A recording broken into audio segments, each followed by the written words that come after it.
In an era of globalization, of political interdependence, where the world is ever more swiftly opening up, and the cliché about a global community becomes an economic, political, often social reality.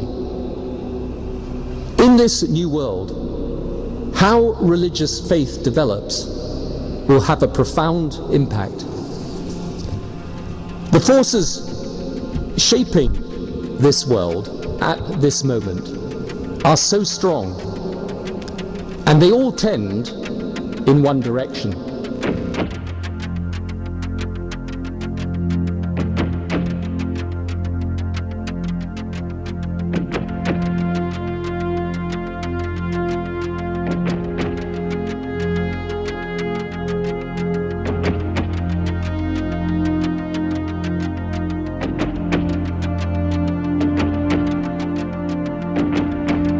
George Washington was a member, the first of 14 presidents to belong, as well as countless other influential men. 1, 2, 3, 4, 5, 6, 7 of the Supreme Court justices were Freemasons that year.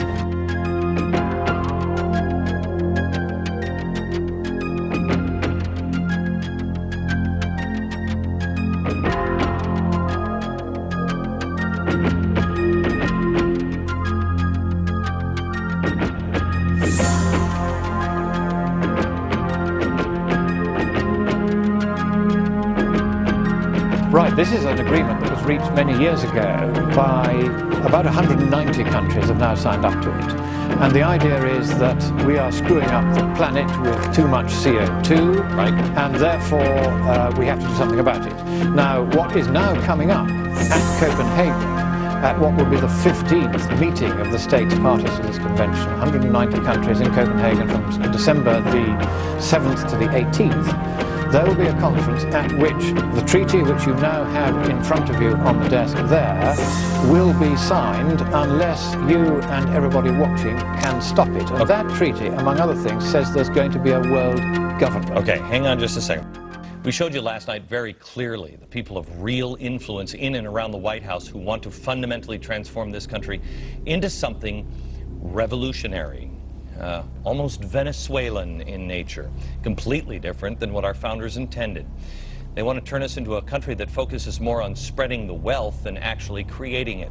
A place where success is punished, mediocrity is encouraged, everybody will get a trophy, and personal freedoms are relinquished in favor of a nanny state that just knows better than you do. I can't help but think that we are at a crossroads. Maybe the White House will call me on that statement. Did I get that one wrong? Because I don't think we did. We're at a crossroads. We have to choose. Do you want to turn back towards our founders and more freedom, more personal liberty, and more personal responsibility and accountability? Or do you want to continue down this reckless path where it doesn't seem that anybody who does anything wrong actually pays for it?